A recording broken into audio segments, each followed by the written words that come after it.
some projects from there. The Umsning Block Congress Committee convened today for a central executive meeting to address the recent defection of Congress MLA Dr. Celestine Lyngdoh to the National People's Party.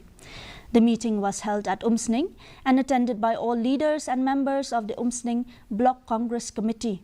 In a statement to the media following the meeting, the president of the Umsning Block Congress Committee, Rocky Marwin, reassured that the Congress Party in the Umsning constituency remains united and resilient.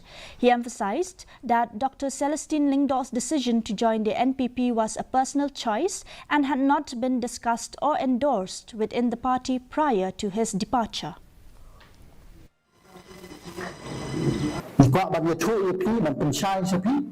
Baka jinglet jung emily, jinglet jung emily jung kadika rai jung ushimet. Baka party Congress ke jung Umsning Block Congress kamdan benta AARM hakani ka rai ke jung kata kadika banga pak kan pensai.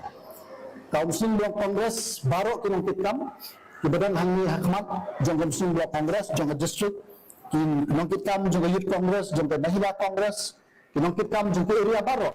Ninang yang ni kum ka party Congress at kum Umsning Block Congress Committee